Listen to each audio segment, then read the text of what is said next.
ఆమేన్. దేవుని పరిశుద్ధ నామానికి మహిమ కలుగును గాక.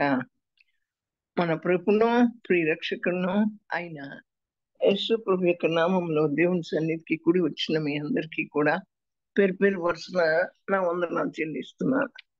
అయితే నా ప్రియమైనటువంటి వాళ్ళరా, మార్కు సువార్త 8వ అధ్యాయం 22వ వచనంలో యేసు ప్రభు బెత్సయిదాకి వచ్చినప్పుడు అక్కడ వారు ఆయన యొద్దకు ఒక గుడ్డివాణిని తీసుకుని వచ్చారు. మరి వాడిని ముట్టవలెనని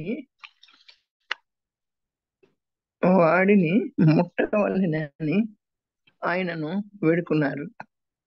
ఆయన ఆ గుడ్డివాణ్ణి చెయ్యి పట్టుకుని ఊరి వెలుపలకు తోడుకొని పోయి వాని కన్నుల మీద ఉమ్ము వేసి వాని మీద చేతులుంచి నీకేమైనా కనపడుతున్నదా అని అడిగాను. మనుష్యులు నాకు కనపడుచున్నారు, వారు చెట్ల వలె కనపడుచున్నారు. మరలా ఆయన చేతులు తన కన్నుల మీద ఉంచగా సమస్తము తేటగా కనపడెను.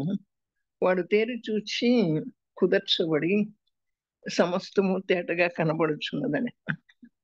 ఓ గుడ్డివాణ్ణి యేసు ప్రభు దగ్గరికి తీసుకొచ్చి ఆయన దగ్గరికి తీసుకొచ్చి వారు అంటారు, వాడిని ముట్టండి అంటారు. ముట్టండి అని వారు వేడుకున్నారు.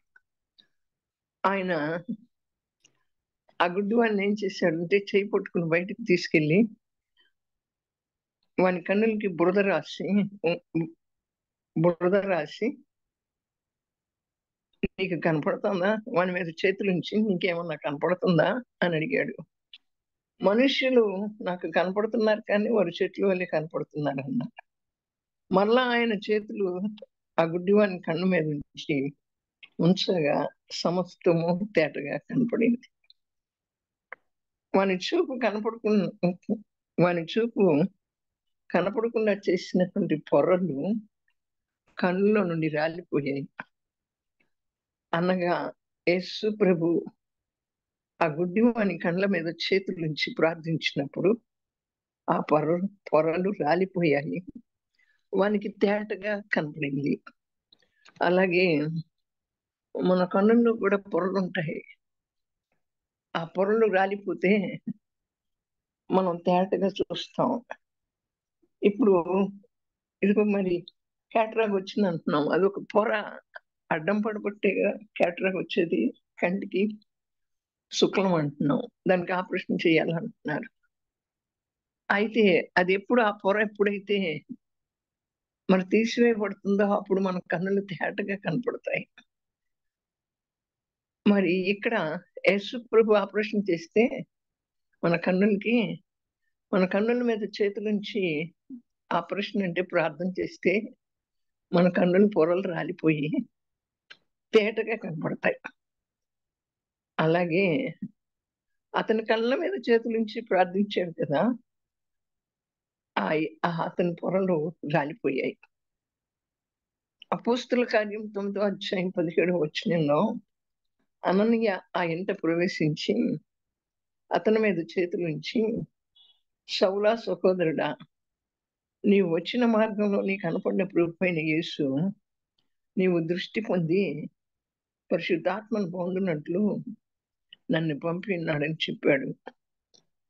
అప్పుడే అతని కన్నుల నుండి పొరలు వంటివి రాలిగా దృష్టి కలిగి లేచి బాప్తిజం పొందాడు. అయితే నా ప్రియమైన వలన మన పొరలు ఏంటి? కన్నుల్లో ఉన్న పొరలు అహం అనే అడ్డు పొరలు, గర్వం అనే అడ్డు పొరలు, పాపం అనే అడ్డు పొరలు, మనకు అన్నీ తెలుసు అనేటువంటి అడ్డు పొరలు, నాకంటే జ్ఞానం కలిగినటువంటి వారు ఎవరూ లేరు అనేటువంటి పొరలు, ఇవన్నీ ఉన్నాయి. యేసు ప్రభు ఆపరేషన్ చేస్తే మన కన్నులకి ఆ పొరలన్నీ రాలిపోతాయి. ఆ పొరలన్నీ రాలిపోయినప్పుడు వాడు ఎలా చూశాడో, తేటగా తేరి చూశాడో, మనం కూడా యేసు ప్రభువుని తేటగా తేరి చూడగలుగుతాం. నా ప్రియమైనటువంటి వాళ్ళరా, యేసు ప్రభుని తేటగా తేరి చూడాలి అంటే మన కళ్ళల్లో ఉన్న పొరలు రాలిపోవాలి. అయితే ఆయన ఏం చెప్పాడు? ప్రభువైన యేసు నీవు దృష్టి పొంది పరిశుద్ధాత్మను పొందినట్లు నన్ను పంపాడని చెప్పాడు అననీయ ఆ సౌలుతో. అప్పుడు అతని కన్నుల్లో నుండి పొరలు రాలిపోయి అతనికి దృష్టి కలిగి ఏం చేశాడు? బాప్తిసాన్ని తీసుకున్నాడు. మరి ఆ పొరలు రాలితేనే కదా అతను ఏంటైంది తెలుసుకోగలిగాడు, దృష్టి పొందాడు, పరిశుద్ధాత్మను పొందాడు. అలాగే నా ప్రియమైన వాళ్ళరా మరి బాప్తిజం తీసుకోగలిగాడు. అయితే మనం ప్రభువుని చూడగలగాలి. మన ప్రభువుని చూడగలగాలి అంటే మన యొక్క అంటే దేవునికి వ్యతిరేకమైనటువంటివి ఉన్న ఆ పొరలు, దేవునికి వ్యతిరేకంగా ఉన్న పొరలు రాలిపోవాలి. రాలిపోతేనే ప్రభువుని చూడగలుగుతాం. నిన్ను చూసే కన్నులు నాకు దయచేయి ప్రభువా, నీ స్వరం నీ చెవులు నాకు దయచేయి ప్రభువా అంటాం కానీ, అని ప్రార్థిస్తాం కానీ, మన కళ్ళల్లో ఉన్న పొరలు రాలిపోకపోతే మనం దేవుణ్ణి తేరి చూడలేము. దేవుణ్ణి తేరి చూడలేము. అసలు దేవునికి వ్యతిరేకమైనటువంటివి ఆ పొరలు మనలో నుంచి రాలిపోవాలి. దేవునికి నచ్చినట్లు బ్రతకాలి. అప్పుడే యేసయ్యని చూడగలుగుతాం. మనలో దేవునికి వ్యతిరేకమైనటువంటివి రాలిపోవాలి. అప్పుడే దేవుని చూస్తే దేవునికి నచ్చినట్లుగా బ్రతకగలిగిన వారంగా ఉంటాం. నా ప్రియమైన వాళ్ళరా, ఆ వ్యతిరేకమైనవే పాప పొరలు, అహంకార పొరలు, గర్వమనే పొరలు, నాకు అన్నీ తెలుసు అనేటువంటివి, నా అంత జ్ఞానవంతులు లేరనేటువంటి వారు, నేను చెప్పినట్టుగా వాక్యం ఎవరు చెప్పలేరని నేను అనుకోవచ్చు. ఆ పొర నాలో ఉంది అని లేదు అంటే దేవుడు సంతోషించడు. కానీ ఉంది అంటే దేవుడు సంతోషించి ఆ పొరలన్నిటిని దాల్చివేస్తాడు. మన కంటి మీద చేతులు పెట్టి ఆయన ఆపరేషన్ చేస్తాడు.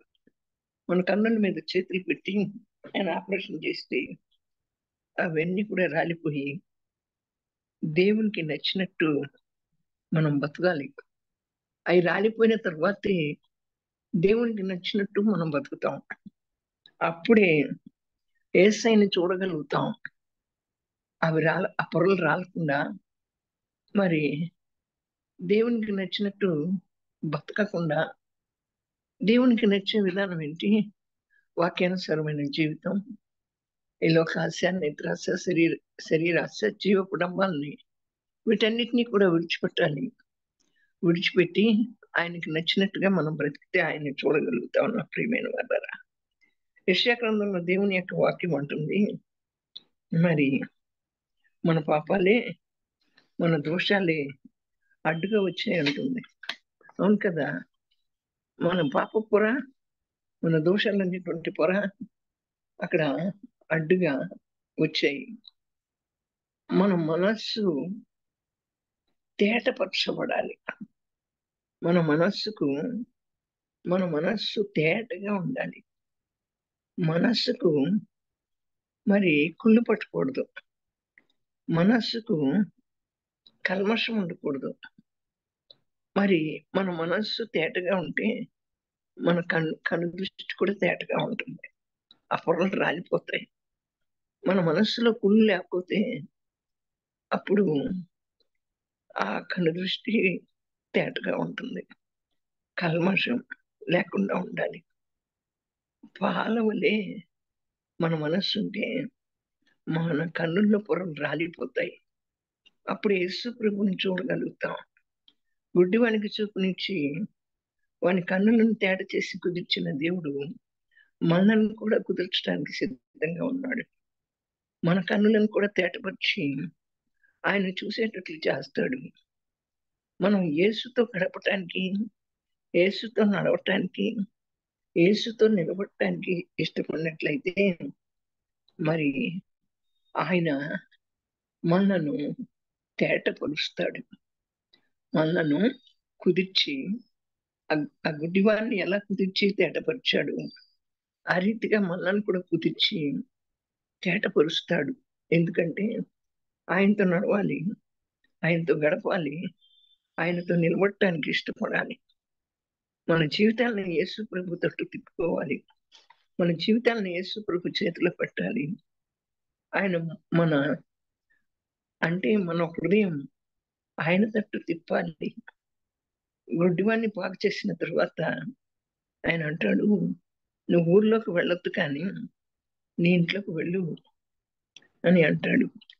ఎందుకు ఇంట్లోకి వెళ్ళమన్నాడు? మన ఇంటిలో కన్నుల యొక్క పొరలు రాలన్నటువంటి వారు ఉన్నారు.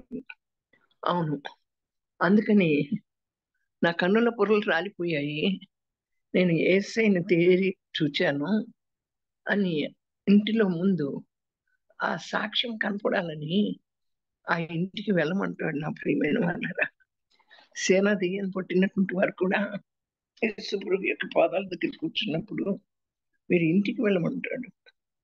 ఇంటికి వెళ్ళమంటాడు. ఎందుకు ఇంటికి వెళ్ళమంటాడు?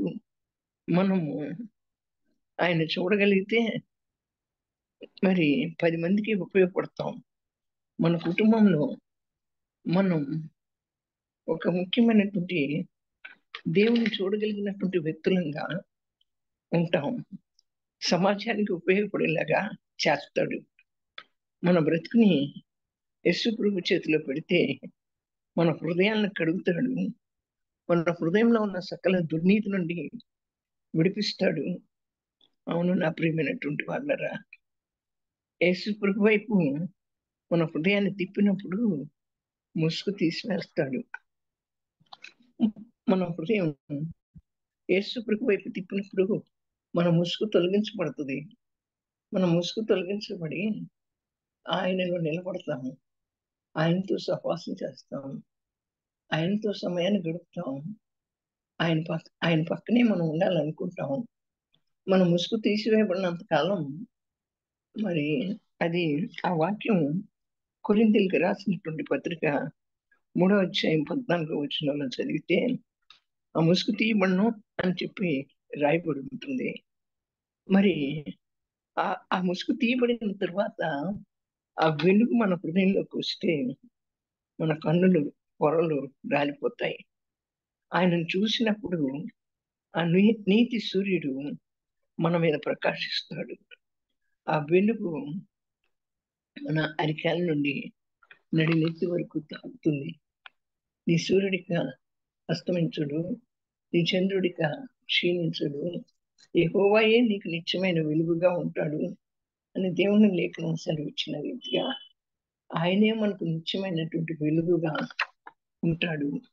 నా ప్రియమైనటువంటి వాళ్ళరా, అయితే మనం యేసయ్యకి లోపల ఉన్నామా, యేసయ్యకి బయట ఉన్నామా?